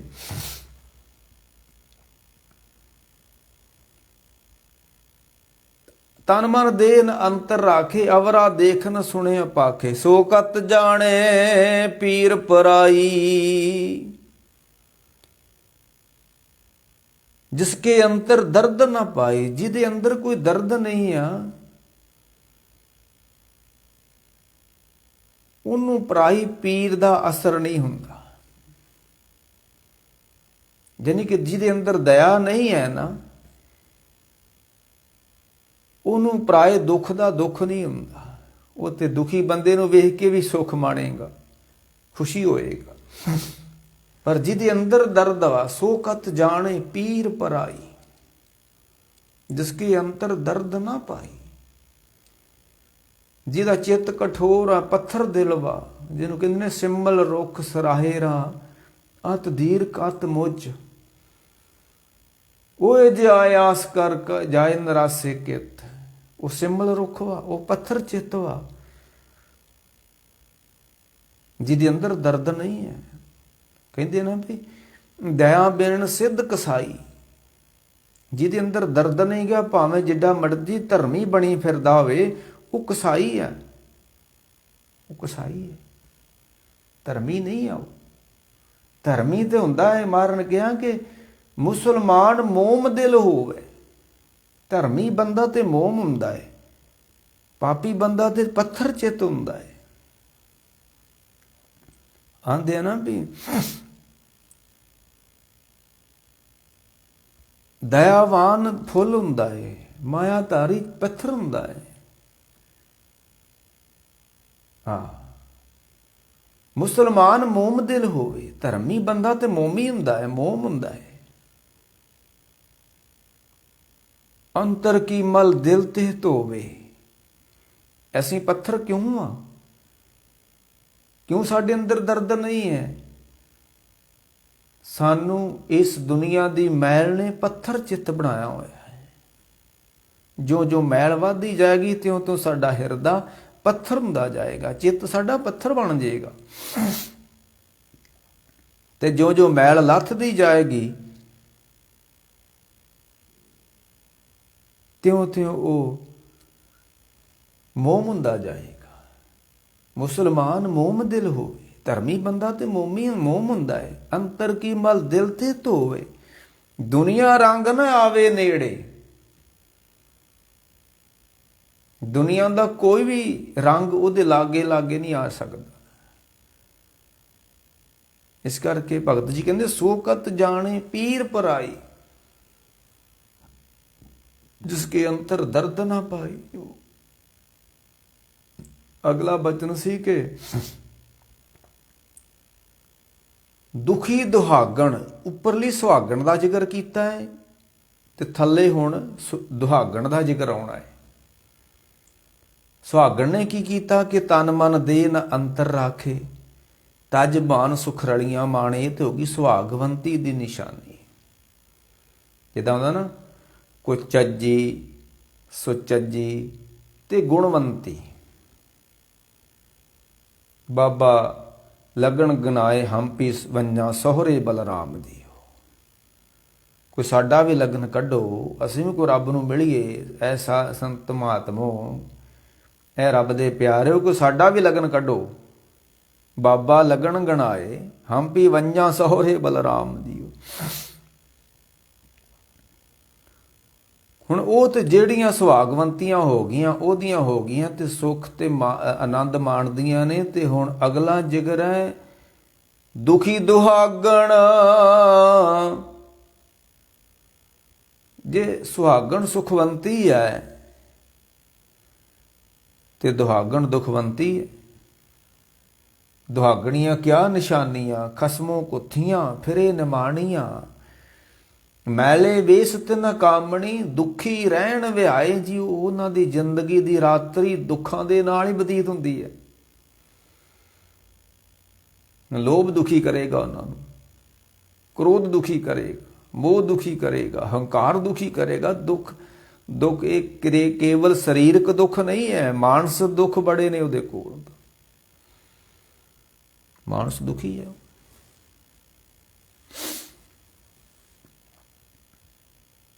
ਦੁਖੀ ਦੁਹਾਗਣ ਦੋਏ ਪੱਖ ਹੀਣੀ। ਉਹ ਦੁਹਾਗਣ ਇੱਥੇ ਵੀ ਦੁਖੀ ਆ ਤੇ ਅੱਗੇ ਵੀ ਦੁਖੀ ਆ। ਸੁਹਾਗਣ ਜਿਹੜੀ ਆ ਰੱਬ ਨੂੰ ਮਿਲੀ ਹੋਈ ਆ, ਇੱਥੇ ਵੀ ਸੁਖੀ ਆ ਤੇ ਅੱਗੇ ਵੀ ਸੁਖੀ। ਜਿਹਨੂੰ ਕਹਿੰਦੇ ਲੋਕ ਪਰਲੋਕ ਸੁਹੇਲੇ। ਸਤਿਗੁਰ ਸੇ ਕਾ ਹਲਤ ਪਲਤ ਸੁਹਾਰੇ। ਤੇ ਦੁਖੀ ਦੁਹਾਗਣ ਦੋਏ ਪੱਖ ਹੀਣੀ। ਉਹ ਦੁਹਾਗਣ ਦੀ ਨਿਸ਼ਾਨੀ ਕੀ ਆ? ਜੇ ਸੁਹਾਗਣ ਦੀ ਨਿਸ਼ਾਨੀ ਆ ਤੇ ਦੁਹਾਗਣ ਦੀ ਵੀ ਨਿਸ਼ਾਨੀ ਆ। ਦੁਖੀ ਦੁਹਾਗਣ ਦੋਏ ਪੱਖ ਹੀਣੀ, ਜਿਨ ਨਾਏ ਨਿਰੰਤਰ ਭਗਤ ਨਾ ਕੀਨੀ। ਜਿਹੜੇ ਰੱਬ ਦੀ ਭਗਤੀ ਨਹੀਂ ਨਾ ਕਰਦੇ ਉਹ ਵਿਛੜੇ ਹੋਏ ਨੇ। ਤੇ ਜਿਹੜਾ ਵਿਛੜ ਜਾਂਦਾ ਹੈ ਉਹਨੂੰ ਕਦੀ ਸੁੱਖ ਨਹੀਂ ਮਿਲਦਾ ਹੈ। ਗੁਰੂ ਨਾਨਕ ਸਾਹਿਬ ਨੇ ਇੱਕ ਉਦਾਹਰਨ ਦਿੱਤੀ ਹੈ ਕਿ ਪੱਬਰ ਤੂੰ ਹਰਿਆਵਲਾ, ਕਵਲਾ ਕੰਚਨ ਵਨ, ਕਹਿ ਦੋਖੜੇ ਸੜੇ ਹੋਏ। ਕੋਈ ਪਰਬਤ ਸਰੋਵਰ ਸੀ ਤੇ ਗੁਰੂ ਨਾਨਕ ਸਾਹਿਬ ਉੱਥੋਂ ਦੀ ਲੰਘੇ ਤੇ ਬੜਾ ਹਰਿਆਵਲ ਸੀ। ਪਾਣੀ ਬੜਾ ਉਹਦਾ ਵਧੀਆ ਸੀ, ਫੁੱਲ ਬੂਟੇ ਖਿੜੇ ਹੋਏ ਸਨ ਕੰਢਿਆਂ ਦੇ ਉੱਤੇ। ਸਮੇਂ ਦੇ ਨਾਲ ਪਾਣੀ ਸੁੱਕ ਗਿਆ, ਘਟ ਗਿਆ ਤੇ ਜਿਹੜਾ ਰਹਿ ਗਿਆ ਥੋੜਾ ਜਿਹਾ ਉਹ ਬਦਬੂ ਮਾਰੇ ਪਾਣੀ। ਤੇ ਗੁਰੂ ਨਾਨਕ ਸਾਹਿਬ ਕੰਢੇ ਤੇ ਖਲੋ ਗਏ ਨੇ ਤੇ ਖਲੋ ਕੇ ਕਹਿੰਦੇ ਨੇ ਪੱਬਰ ਤੂੰ ਹਰਿਆਵਲਾ, ਕਵਲਾ ਕੰਚਨ ਵਨ ਕਹਿ ਦੁਖੜੇ ਸੜੇ ਹੋਏ, ਕਾਲੀ ਹੋਈਐ ਦੋਹਰੀ ਨਾਨਕ ਮਨ ਤਨ ਭੰਗ। ਜਾਣਾ ਪਾਣੀ ਨਾ ਲਹਾ ਜੈਸੇ ਧੀ ਮੇਰਾ ਸੰਗ। ਕਹਿਣ ਲੱਗੇ ਮੈਂ ਵਿਛੜ ਗਿਆ। ਕਦੀ ਮੈਂ ਦਰਿਆ ਨਾਲ ਜੁੜਿਆ ਹੁੰਦਾ ਸੀ ਤੇ ਦਰਿਆ ਵਿੱਚੋਂ ਪਾਣੀ ਆਉਂਦਾ ਸੀ ਤੇ ਮੈਨੂੰ ਤਾਜ਼ਗੀ ਦਿੰਦਾ ਸੀ। ਅੱਜ ਮੈਂ ਦਰਿਆ ਤੋਂ ਵਿਛੜ ਗਿਆ ਤੇ ਛੱਪੜ ਹੋ ਗਿਆ ਤੇ ਛੱਪੜ ਸੁੱਕ ਜਾਂਦੇ ਨੇ, ਉਹ ਤਾਂ ਬਦਬੂ ਮਾਰਦੇ ਨੇ। ਜਿਹੜੇ ਸੰਗਤ ਤੋਂ ਟੁੱਟ ਜਾਂਦੇ ਨੇ, ਨਾਮ ਤੋਂ ਟੁੱਟ ਜਾਂਦੇ ਨੇ, ਗੁਰੂ ਤੋਂ ਟੁੱਟ ਜਾਂਦੇ ਨੇ, ਜ਼ਿੰਦਗੀ ਵਿੱਚ ਬੜੀ ਗੰਦਗੀ ਹੁੰਦੀ ਆ, ਬੜੀ ਬਦਬੂ ਹੁੰਦੀ ਉਹਨਾਂ ਦੀ, ਬੜੀ ਬਦਬੂ ਹੁੰਦੀ ਹੈ, ਸੜਿਆਣ ਹੁੰਦੀ ਹੈ, ਕ੍ਰੋਧ ਦੀ ਅੱਗ ਹੁੰਦੀ ਹੈ। ਜਿਹਨੂੰ ਮਰਜ਼ੀ ਵੇਖ ਲਓ, ਸਾਰੇ ਗੰਦਗੀ ਨਾਲ ਭਰੇ ਪਏ ਆ। ਜਾਣਾ ਪਾਣੀ ਨਾ ਲਹਾ ਜੈਸੇ ਤੀ ਮੇਰਾ ਸੰਗ, ਜਿਤ ਦਿੱਤੇ ਤਨ ਪਰ ਫੁੜੇ ਚੜੇ ਚਵਗਣ ਵਾ। ਸ਼ਬਦ ਇੱਕ ਤਾਜ਼ਗੀ ਦਿੰਦਾ ਹੈ, ਨਾਮ ਇੱਕ ਤਾਜ਼ਗੀ ਦਿੰਦਾ ਹੈ, ਨਾਮ ਇੱਕ ਜ਼ਿੰਦਗੀ ਵਿੱਚ ਸੁਗੰਧੀ ਭਰਦਾ ਹੈ। ਜੇ ਨਾਮ ਨਹੀਂ ਹੈ, ਅੰਮ੍ਰਿਤ ਵੇਲਾ ਨਹੀਂ ਹੈ, ਜ਼ਿੰਦਗੀ ਵਿੱਚ ਗੰਦਗੀ ਹੋਏਗੀ। ਐਵੇਂ ਕੋਈ ਸੁਚੱਜਾ ਬਣ ਕੇ ਬੈਠੇ, ਕੋਈ ਸੁਚੱਜੀਆਂ ਗੱਲਾਂ ਪਿਆ ਕਰਦਾ ਹੋਵੇ ਤੇ ਆਪਣੇ ਆਪ ਨੂੰ ਵੱਡਾ ਕੋਈ ਸਿਆਣਾ ਖਵਾਉਂਦਾ ਪਏ। ਸਿਆਣਪ ਨਹੀਂ ਹੈ, ਨਾਮ ਤੋਂ ਬਿਨਾਂ ਸਿਆਣਪ ਨਹੀਂ ਆ ਸਕਦੀ। ਭਗਤ ਬਿਨਾਂ ਬਹੁਤ ਡੂਬੇ ਸਿਆਣੇ।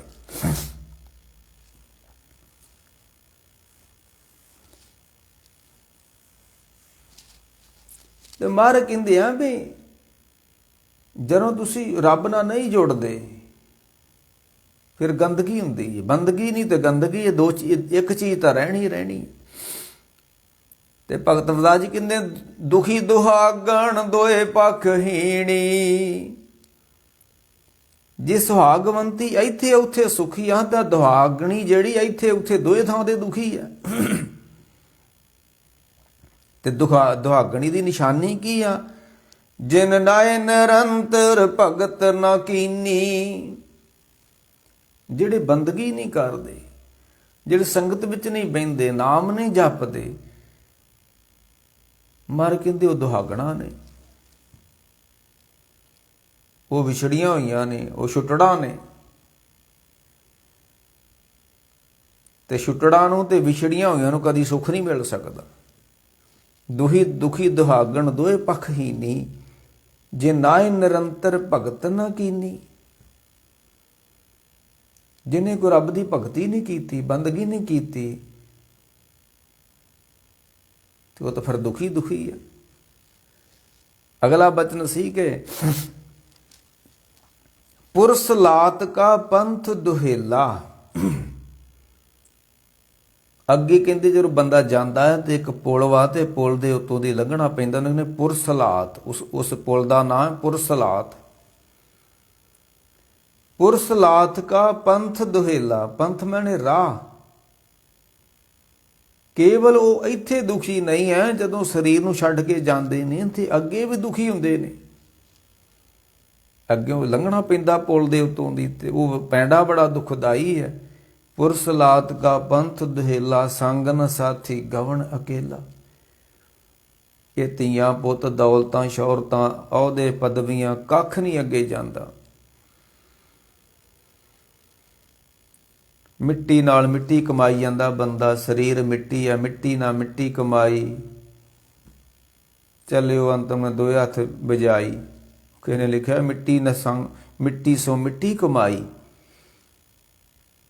ਅੰਤ ਕੋ ਚੱਲਿਓ ਦੋਏ ਹੱਥ ਬਜਾਈ। ਹੱਥ ਝਾੜ ਕੇ ਤੁਰ ਪੈਂਦਾ ਫਿਰ ਬੰਦਾ, ਜਿੰਨੀ ਮਰਜ਼ੀ ਮਿੱਟੀ ਇਕੱਠੀ ਕਰ ਲੇ। ਜਾਣਾ ਤੇ ਹੱਥ ਝਾੜ ਕੇ ਹੈ ਨਾ। ਕਹਿ ਕਬੀਰ ਕਿਛ ਗੁਣ ਵਿਚਾਰ, ਚੱਲੇ ਜਵਾਰੀ ਦੋਏ ਹੱਥ ਝਾਰ।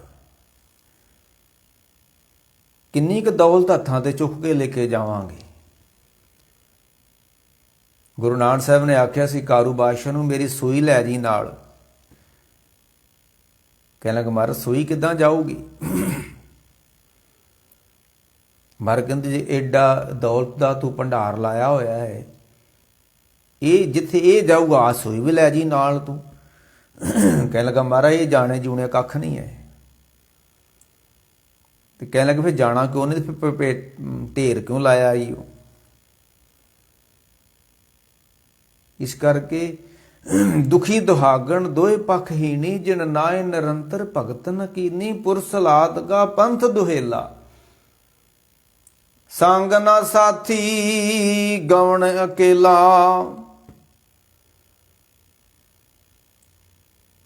ਕੋਈ ਸਾਥੀ ਨਹੀਂ ਹੈ, ਜੰਮਣ ਤੋਂ ਪਹਿਲਾਂ ਕੋਈ ਸਾਡਾ ਸਾਥੀ ਨਹੀਂ ਸੀ, ਤੇ ਮਰਨ ਤੋਂ ਬਾਅਦਾਂ ਵੀ ਕੋਈ ਸਾਥੀ ਨਹੀਂ ਹੈ। ਆਵਤ ਅਕੇਲਾ ਜਾਤ ਅਕੇਲਾ, ਹਮ ਤਮ ਸੰਗ ਪਇਓ ਹੈ ਬੇਲਾ। ਇੱਥੇ ਮੇਰੀ ਮੇਰੀ ਹੋਣ ਲਈ ਜਦੋਂ ਸਾਸ ਨਿਕਲ ਜਾਣੇ ਨੇ, ਕੋਈ ਮੇਰੀ ਮੇਰੀ ਨਹੀਂ ਹੈ। ਉਦੋਂ ਹੋਇਆ ਨਹੀਂ ਕਾਢੋ ਕਾਢੋ ਹੋਈ, ਕੱਢ ਦਿਓ ਕੱਢ ਦਿਓ ਕੱਢ ਦਿਓ, ਹੁਣ ਸਾਡਾ ਨਹੀਂ ਰਿਹਾ ਏ, ਕੱਢੋ ਇਹਨੂੰ ਬਾਹਰ, ਕਾਢੋ ਕਾਢੋ ਹੋਈ। ਉਦੋਂ ਤਾਂ ਕਾਢੋ ਕਾਢੋ ਹੋਣੀ ਆ। ਅਖੀਰਲੇ ਬੰਦ 'ਚ ਭਗਤ ਜੀ ਕਹਿੰਦੇ ਨੇ, ਦੁਖੀਆ ਦਰਦਵੰਦ ਦਰ ਆਇਆ, ਮੈਂ ਅੰਦਰ ਦਰਦ ਲੈ ਕੇ ਤੇਰੇ ਦਰ ਤੇ ਆਇਆ ਹੋਇਆ ਵਾ। ਮੈਨੂੰ ਵੀ ਦਰਦ ਵਾ, ਮੈਨੂੰ ਵਿਛੋੜੇ ਦਾ ਦਰਦ ਹੈ। ਮੈਂ ਤੈਨੂੰ ਮਿਲਣਾ ਚਾਹੁੰਦਾ ਤੇ ਮਿਲ ਨਹੀਂ ਸਕਦਾ, ਤੇ ਕਾਰਨ ਕਮਣ ਅਬੋਲ, ਤੂੰ ਕਿਉਂ ਨਹੀਂ ਬੋਲਦਾ ਮੇਰੇ ਨਾਲ। ਦੁਖੀਆ ਦਰਦਵੰਦ ਦਰ ਆਇਆ, ਮੈਂ ਉੱਦਾਂ ਨਹੀਂ ਮੱਥਾ ਟੇਕਣ ਆਇਆ ਤੇਰੇ ਦਰ ਤੇ, ਮੈਂ ਉੱਦਾਂ ਨਹੀਂ ਆਇਆ, ਮੈਂ ਦਰਦ ਲੈ ਕੇ ਆਇਆ ਹੋਇਆ ਵਾਂ। ਆ ਸੰਗਰਾਂਦ ਤੇ ਉੱਦਾਂ ਹੀ ਲੋਕੀ ਆ ਜਾਂਦੇ ਨੇ ਕੜਾਹ ਖਾਣ ਵਾਸਤੇ ਗੁਰਦੁਆਰੇ, ਤੇ ਸੰਗਰਾਂਦ ਤੇ ਕੜਾਹ ਖਾ ਕੇ ਆਉਂ ਮਹਿਸੂਸ ਕਰਦੇ ਕਿ ਪਤਾ ਨਹੀਂ ਕਿਹੜਾ ਅਸੀਂ ਮਾਰਕਾ ਮਾਰ ਲਿਆ, ਅੱਜ ਸੰਗਰਾਂਦ ਸੀ ਤੇ ਕੜਾਹ ਖਾ ਕੇ ਆਏ ਗੁਰਦੁਆਰੇ। ਪਤਾ ਨਹੀਂ ਕਿਹੜਾ ਮਾਰਕਾ ਮਾਰ ਲੈਂਦੇ ਨੇ ਸੰਗਰਾਂਦ ਵਾਲੇ ਦਿਨ ਕੜਾਹ ਖਾ ਕੇ ਗੁਰਦੁਆਰੇ ਦਾ। ਨਹੀਂ ਨਹੀਂ ਨਹੀਂ, ਮੈਂ ਤੇਰੇ ਦਰ ਤੇ ਲੋਕਾਂ ਵਾਂਗੂ ਨਹੀਂ ਆਇਆ ਕਿ ਧਰਮ ਸਥਾਨ ਤੇ ਲੰਗਰ ਪੱਕਣ ਦਿਆ ਤੇ ਲੰਗਰ ਖਾ ਕੇ ਆ। ਮੈਂ ਦਰਦ ਲੈ ਕੇ ਆਇਆ ਤੇਰੇ ਦਰ ਤੇ। ਦੁਖੀਆ ਦਰਦਵੰਦ ਦਰ ਆਇਆ, ਮੈਂ ਐਵੇਂ ਨਹੀਂ ਤੇਰੇ ਦਰ ਤੇ ਆਇਆ। ਤੇ ਬਹੁਤ ਪਿਆਸ ਜਵਾਬ ਨਾ ਪਾਇਆ, ਮੇਰੇ ਅੰਦਰ ਬੜੀ ਪਿਆਸ ਸੀ, ਮੇਰੇ ਅੰਦਰ ਬੜੀ ਸਿੱਕ ਸੀ ਤੈਨੂੰ ਮਿਲਣ ਦੀ, ਤੇ ਦਰਦ ਵੀ ਬੜਾ ਸੀ ਮੈਨੂੰ, ਦੁੱਖ ਵੀ ਬੜਾ ਸੀ ਮੈਨੂੰ, ਤੇ ਤੂੰ ਐਡਾ ਲਾਪਰਵਾਹ ਬੇਪਰਵਾਹ, ਕੋਈ ਜਵਾਬ ਹੀ ਨਹੀਂ ਦਿੱਤਾ ਅੱਗੇ। ਉੱਦਾਂ ਤੈਨੂੰ ਦਿਆਲੂ ਕਹਿੰਦੇ ਨੇ, ਉੱਦਾਂ ਤੈਨੂੰ ਕਿਰਪਾਲੂ ਕਹਿੰਦੇ ਨੇ, ਤੇ ਤੂੰ ਅੱਗੇ ਕੋਈ ਜਵਾਬ ਹੀ ਨਹੀਂ ਮੈਨੂੰ ਦਿੱਤਾ। ਕੈਸਾ ਹੈ? ਦੁਖੀਆ ਦਰਦਵੰਦ ਦਰ ਆਇਆ, ਬਹੁਤ ਪਿਆਸ ਜਵਾਬ ਨਾ ਪਾਇਆ। ਮੈਨੂੰ ਦੁਖੀ ਨੂੰ, ਮੈਨੂੰ ਦਰਦਵਾਨ ਨੂੰ, ਮੈਨੂੰ ਪਿਆਸੇ ਨੂੰ ਕੋਈ ਜਵਾਬ ਹੀ ਨਹੀਂ ਤੇਰੇ ਦਰ ਤੋਂ ਮਿਲਿਆ। ਇੰਨੀਆਂ ਲਾਪਰਵਾਹੀਆਂ ਤੇਰੀਆਂ, ਬੇਪਰਵਾਹੀਆਂ ਤੇਰੀਆਂ ਨੇ। ਤੇ ਅਖੀਰ ਤੇ ਫਿਰ ਭਗਤ ਜੀ ਕਹਿੰਦੇ ਨੇ, ਕਹਿ ਰਵਿਦਾਸ ਸ਼ਰਨ ਪ੍ਰਭ ਤੇਰੀ, ਮੈਂ ਤੇਰੇ ਚਰਨਾਂ ਦੇ ਟੱਠਾ ਹੋਇਆ ਵਾਂ, ਤੂੰ ਨਹੀਂ ਜਵਾਬ ਦਿੰਦਾ ਕੋਈ ਗੱਲ ਨਹੀਂ, ਤੂੰ ਮੇਰੇ ਦਰਦ ਨੂੰ ਨਹੀਂ ਜਾਣਦਾ ਕੋਈ ਗੱਲ ਨਹੀਂ ਹੈ, ਕਦੀ ਤਾਂ ਜਾਣੇਗਾ। केसो केसो कूकिए ना सोइए असार, रात इसके कारने कबू के सुने पुकार, कदी सुन लेगा तू। अज मैं दुखी आ दर्दवंद तेरे दर ते आया है, तो तू अग्यों मेरी कोई सुनी नहीं है। ते कह रविदास शरण प्रभ तेरी, ज्यों जानो त्यों कर गत मेरी। ऐ परमेश्वर मेरे ते किरपा कर, रहमत कर, मेरी गति कर, मेरा छुटकारा कर इस संसार दे उत्तों। मैं बहुत दुखी हाँ, मैं दर्दवान हाँ। ये अखीर ते भगत रविदास जी ने परमेश्वर अगे बेनती की है। ते गल उन्हें इत्थों आरंभ की सी कि सह की सार सुहागण जाने, ਰੱਬ ਦੀ ਕਦਰ ਕੇਵਲ ਰੱਬ ਨਾਲ ਜੁੜਿਆ ਹੋਇਆ ਹੀ ਕਰ ਸਕਦਾ ਹੈ। ਬਾਕੀ ਤੇ ਮਖੌਲ ਕਰਨਗੇ ਰੱਬ ਨੂੰ ਵੀ। ਉਹ ਤੇ ਕਈ ਲੋਕ ਤੇ ਇਹ ਵੀ ਕਹਿਣਗੇ ਕੋਈ ਹੈ ਹੀ ਨਹੀਂ ਗਾ, ਰੱਬ ਤੇ ਹੈ ਹੀ ਨਹੀਂ ਹੈ। ਪਰ ਸਹਿ ਕੀ ਸਾਰ ਸੁਹਾਗਣ ਜਾਣੇ, ਤੇ ਉਹਦੀ ਨਿਸ਼ਾਨੀ ਕੀ ਆ? ਤਜ ਅਭਿਮਾਨ ਸੁਖ ਰਲੀਆਂ ਮਾਨੇ। ਉਹ ਹੰਕਾਰ ਤੋਂ ਮੁਕਤ ਹੋ ਗਿਆ ਜਿਹੜਾ ਉਸ ਨੂੰ ਮਿਲ ਗਿਆ। ਤੇ ਤਨ ਮਨ ਦੇ ਨਾ ਅੰਤਰ ਰਾਖੇ, ਉਹਦੇ ਤੇ ਰੱਬ ਵਿੱਚ ਕੋਈ ਫਰਕ ਨਹੀਂਗਾ ਜਿਹੜੀ ਸੁਹਾਗਵੰਤੀ ਹੋ ਗਈ ਹੈ। ਜਿਹਨੂੰ 100 ਮਿਲ ਗਿਆ ਹੈ ਨਾ, 100 ਦੇ ਵਿੱਚ ਤੇ ਉਹਦੇ ਵਿੱਚ ਕੋਈ ਫਰਕ ਨਹੀਂ ਹੈ। ਤੇ ਕਈ ਉਦਾਂ ਹੀ ਕਹੀ ਜਾਂਦੇ ਨੇ ਅਸੀਂ ਸੁਹਾਗਣਾ ਵਾ, ਸੁਹਾਗਣਾ ਨੰਨਾ ਨਾ ਭੋਗ ਨਿਤ ਭੋਗੇ, ਨਾ ਡੀਠਾ ਨਾ ਸੰਭਲਿਆ, ਗੱਲੀ ਹੂੰ ਸੁਹਾਗਣ ਭੈਣੇ, ਕੰਤ ਨ ਕਬਹੂ ਮੈਂ ਮਿਲਿਆ। ਮਿਲਿਆ ਕਦੀ ਨਹੀਂ ਹੈ ਕਹਿੰਦੇ ਅਸੀਂ ਸੁਹਾਗਵੰਤੀਆਂ ਨੇ। ਉਹੀ ਦੇਹਧਾਰੀ ਗੁਰੂ ਜਿਹੜੇ ਲੋਕਾਂ ਨੂੰ ਪੈ ਠੱਗਦੇ ਨੇ ਨਾਮਦਾਨ ਦੇ ਕੇ। ਤੇ 100 ਸਾਲ ਹੋ ਗਿਆ ਇਹਨੂੰ ਨਾਮਦਾਨ ਦਿੰਦਿਆਂ, 5 ਸ਼ਬਦ ਦਿੰਦਿਆਂ ਰਾਧਾ ਸਵਾਮੀਆਂ ਨੂੰ। ਅਜੇ ਤੱਕ ਕੋਈ ਨਾ ਕੋਈ ਧਰਮੀ, ਕੋਈ ਇੱਕ ਸੰਤ ਨਹੀਂ ਬਣਿਆ ਇਹਨਾਂ ਦੀ ਸੰਪਰਦਾ ਦੇ ਅੰਦਰ। ਉਹ ਝੂਠਿਆਂ ਕੋਲੋਂ ਸੱਚ ਕਿੱਥੋਂ ਮਿਲ ਜਾਣਾ ਹੈ? ਜਿਹੜੇ ਆਪ ਲੋਭੀ ਕਪਟੀ ਨੇ, ਜਿਹੜੇ ਆਪ ਧਨ ਦੌਲਤਾਂ ਪੈ ਕਮਾਉਂਦੇ ਨੇ ਗੁਰੂ, ਤੇ ਤੁਹਾਨੂੰ ਕਿੱਥੋਂ ਮੁਕਤ ਕਰ ਦੇਣਗੇ ਇਹਨਾਂ ਧਨ ਦੌਲਤਾਂ ਤੋਂ? ਮੈਂ ਅੱਗੇ ਵੀ ਕਹਿੰਦਾ ਹੁੰਦਾ, ਗੁਰੂ ਇਹ ਨਹੀਂ ਹੈ ਕਿ ਦਰਿਆਵੇ ਪੂਰ ਕੇ ਤੇ ਆਪਣੀ ਜ਼ਮੀਨਾਂ ਬਣਾਈ ਜਾਣੀਆਂ, ਟਿੱਬੇ ਨੀਵੇਂ ਕਰਕੇ ਤੇ ਆਪਣੀਆਂ ਫਸਲਾਂ ਉਗਾ ਲੈਣੀਆਂ। ਇਹ ਕੰਮ ਗੁਰੂਆਂ ਦਾ ਨਹੀਂ ਹੈ ਕਿ ਦਰਿਆਵਾਂ ਦੇ ਕੰਢੇ ਬੈਠ ਕੇ ਸ਼ਾਮਲਾਟ ਜ਼ਮੀਨਾਂ ਉੱਤੇ ਕਬਜ਼ੇ ਕਰਨੇ ਤੇ ਬੜੇ ਬੜੇ ਬਿਲਡਿੰਗਾਂ ਬਣਾ ਕੇ ਤੇ ਆਪਣੇ ਆਪ ਨੂੰ ਗੁਰੂ ਸਦਾਉਣਾ। ਇਹ ਕੰਮ ਗੁਰੂਆਂ ਦਾ ਨਹੀਂ ਹੈ। ਇਹ ਵਪਾਰੀ ਹੋ ਸਕਦੇ ਨੇ, ਗੁਰੂ ਨਹੀਂ ਹੈ। ਹਜ਼ਾਰਾਂ ਹਜ਼ਾਰਾਂ ਕਿੱਲੇ ਜ਼ਮੀਨ ਬਣਾ ਲੈਣੀ, ਇਹ ਕੰਮ ਵਪਾਰੀਆਂ ਦਾ ਤਾਂ ਹੋ ਸਕਦਾ ਹੈ, ਗੁਰੂਆਂ ਦਾ ਨਹੀਂ ਹੈ। ਗੁਰੂ ਤੇ ਉਹ ਆ ਜੋ ਸਭ ਕੁਛ ਵਾਰ ਦੇਵੇ, ਵੰਡ ਦੇਵੇ। ਗੁਰੂ ਨਾਨਕ ਸਾਹਿਬ ਨੇ ਆਪਣੇ ਪਿਤਾ ਦੀ ਜਿਹੜੀ ਸੀ ਦੌਲਤ ਸੀ ਉਹ ਵੀ ਵੰਡ ਦਿੱਤੀ ਸੀ। ਉਹਨੂੰ ਗੁਰੂ ਕਹਿੰਦੇ ਜਿਹੜਾ ਵੰਡ ਦੇਵੇ। ਤੇ ਜਿਹੜਾ ਕਬਜ਼ਾ ਕਰ ਲੇ ਉਹ ਬਦਮਾਸ਼ ਹੋ ਸਕਦਾ ਹੈ, ਗੁਰੂ ਨਹੀਂ ਹੋ ਸਕਦਾ। ਤੋ ਸਹਿ ਕੀ ਸਾਰ ਸੁਹਾਗਣ ਜਾਣੇ, ਤਜ ਅਭਿਮਾਨ ਸੁਖ ਰਲੀਆਂ ਮਾਣੇ। ਤਨ ਮਨ ਦੇ ਨਾ ਅੰਤਰ ਰਾਖੇ, ਅਵਰਾ ਦੇਖ ਨਾ ਸੁਣੇ ਪਾਖੇ। ਜਿਹੜਾ ਉਸ ਨੂੰ ਮਿਲ ਗਿਆ ਉਹਦੀ ਨਿਸ਼ਾਨੀ ਹੋਏਗੀ। ਉਹ ਕਿਸੇ ਧੜੇ ਦਾ ਨਹੀਂ ਹੋਏਗਾ, ਉਹ ਕਿਸੇ ਧਰਮ ਦਾ ਨਹੀਂ ਹੋਏਗਾ, ਉਹ ਕਿਸੇ ਫਿਰਕੇ ਦਾ ਨਹੀਂ ਹੋਏਗਾ। ਜੇ ਤਾਂ ਸਾਨੂੰ ਫਿਕਰ ਪਿਆ ਸਾਡਾ ਝੰਡਾ ਵੱਡਾ ਹੋ ਜੇ, ਸਾਡਾ ਧਰਮ ਵੱਡਾ ਹੋ ਜੇ, ਤੇ ਜਿਹੜਾ ਉਸ ਨੂੰ ਮਿਲ ਗਿਆ ਉਹਨੂੰ ਧਰਮ ਦੀ ਕੋਈ ਫਿਕਰ ਨਹੀਂ, ਛੋਟਾ ਹੋ ਜੇ ਵੱਡਾ ਹੋ ਜੇ, ਇਹ ਤਾਂ ਚੱਲਦਾ ਹੀ ਹੈ। ਨਾ ਉਹਨੂੰ ਝੰਡੇ ਦਾ ਫਿਕਰ ਆ, ਨਾ ਉਹਨੂੰ ਡੰਡੇ ਦਾ ਫਿਕਰ ਹੈ। ਜਿਨ੍ਹਾਂ ਨੂੰ ਫਿਕਰ ਆ ਜੇ ਉਹ ਸੁਹਾਗਵੰਤੀਆਂ ਨਹੀਂ ਹੈ, ਉਹਨਾਂ ਨੂੰ ਅਜੇ ਉਹਦੀ ਕਦਰ ਦਾ ਪਤਾ ਨਹੀਂ ਲੱਗਾ। ਸਹਿ ਕੀ ਸਾਰ ਸੁਹਾਗਣ ਜਾਣੇ, ਤਜ ਮਾਨ ਸੁਖ ਰਲੀਆਂ ਮਾਣੇ। ਤਨ ਮਨ ਦੇ ਨਾ ਅੰਤਰ ਰਾਖੇ, ਅਵਰਾ ਦੇਖ ਨਾ ਸੁਣੇ ਪਾਖੇ। ਇਹ ਸੀ ਭਗਤ ਰਵਿਦਾਸ ਜੀ ਨੇ ਸੁਹਾਗਣਾ ਦੀ ਗੱਲ ਕੀਤੀ। ਤੇ ਦੂਸਰੇ ਨੰਬਰ ਤੇ ਦੋਏ ਦੁਖੀ ਦੁਹਾਗਣ ਦੋਏ ਪੱਖ ਹੀ ਨਹੀਂ। ਜਿਹੜੇ ਜੁੜ ਗਏ ਨੇ ਉਹ ਸੁਹਾਗਵੰਤੀਆਂ ਹੋ ਗਈਆਂ, ਜਿਹੜੀਆਂ ਟੁੱਟ ਗਈਆਂ ਉਹ ਦੁਹਾਗਣਾ ਹੋ ਗਈਆਂ। ਤੇ ਮਾਰ ਕਿਰਪਾ ਕਰਨ, ਰਹਿਮਤਾਂ ਕਰਨ, ਅਸੀਂ ਵੀ ਉਸ ਪਰਮੇਸ਼ਰ ਦੇ ਨਾਮ ਨਾਲ ਜੁੜੀਏ।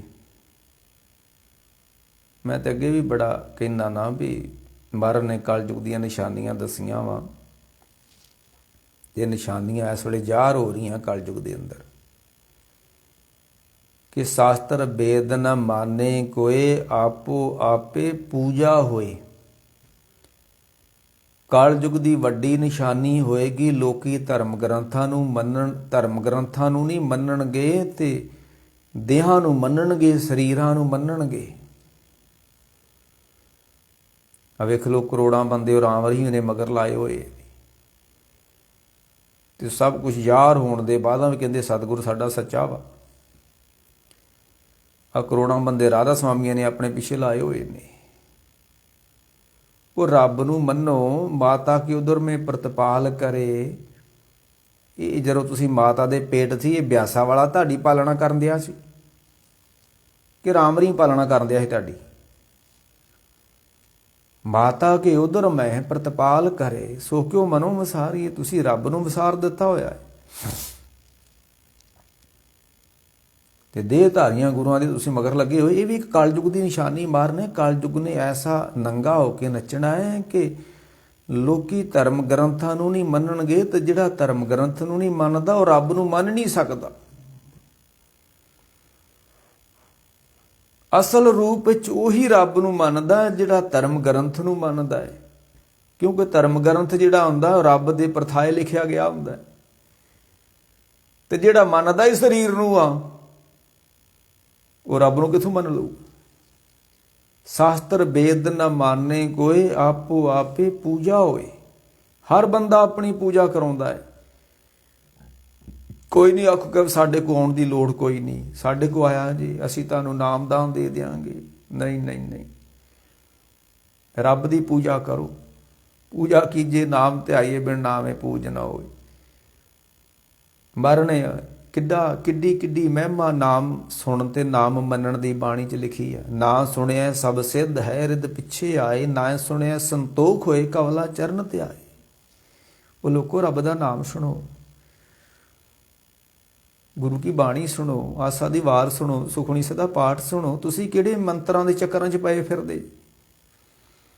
ਇਹ ਬਾਬੇ ਨੇ 5 ਮੰਤਰ ਦਿੱਤੇ ਹੋਏ, ਕਿਹੜੇ ਚੱਕਰਾਂ 'ਚ ਦੁਨੀਆ ਘੁੰਮ ਗਈ ਹੈ। ਨਾ ਸੁਣਿਆ ਸਭ ਸਿੱਧ ਹੈ, ਰਿਦ ਪਿੱਛੇ ਆਏ। ਨਾ ਸੁਣਿਆ ਸੰਤੋਖ ਹੋਏ, ਕਵਲਾ ਚਰਨ ਤੇ ਆਏ। ਨਾ ਚਿੰਦਿਆ ਮਨ, ਨਾ ਸੁਣਿਆ ਮਨ ਚਿੰਦਿਆ ਮਿਲੇ। ਲੋ, ਰੱਬ ਦਾ ਨਾਮ ਸੁਣੋ ਤੇ ਰੱਬ ਦਾ ਨਾਮ ਮੰਨੋ। ਕਿਸੇ ਬੰਦੇ ਦੇ ਪਿੱਛੇ ਲੱਗਣ ਦੀ ਲੋੜ ਕੋਈ ਨਹੀਂ ਹੈ। ਬੰਦਾ ਖੁਦ ਗਰਜੀ ਹੋ ਸਕਦਾ ਹੈ, ਰੱਬ ਦਰਦੀ ਹੈ। ਬਹੁਤ ਪਿਆਸ ਦੁਖੀਆ ਦਰਦਵੰਦ ਦਰ ਆਇਆ। ਇਹ ਭਗਤਾਂ ਨੇ ਰੱਬ ਨੂੰ ਮੰਨਿਆ ਹੈ, ਤਾਂ ਇਹ ਭਗਤ ਬਣੇ। ਜੇ ਅਸੀਂ ਮੰਨਾਂਗੇ ਸਰੀਰਾਂ ਨੂੰ, ਫਿਰ ਅਸੀਂ ਭਗਤ ਨਹੀਂ ਬਣ ਸਕਦੇ। ਅਸੀਂ ਤੇ ਧੜਿਆਂ 'ਚ ਫਸੇ ਹੋਏ ਹਾਂ, ਧਰਮਾਂ 'ਚ ਫਸੇ ਹੋਏ ਹਾਂ। ਰੱਬ ਖੈਰ ਕਰੇ। ਕਹਿ ਰਵਿਦਾਸ ਚਰਨ ਪ੍ਰਭ ਤੇਰੀ, ਜੋ ਜਾਨੂ ਤਿਉ ਕਰ ਗਤ ਮੇਰੀ। ਐ ਪਰਮੇਸ਼ਰ ਮੇਰੇ ਤੇ ਤਰਸ ਕਰ, ਰਹਿਮਤ ਕਰ। ਮੇਰੀ ਵੀ ਉਹ ਅਵਸਥਾ ਬਣੇ ਭਗਤਾਂ ਵਾਲੀ, ਸੰਤਾਂ ਵਾਲੀ, ਕਿ ਜੈ ਕੀਰਤਨ ਤੇਰਾ ਸਾਧੂ ਗਾਵੇ, ਤੈਂ ਮੇਰਾ ਮਨ ਲਾਗੇ।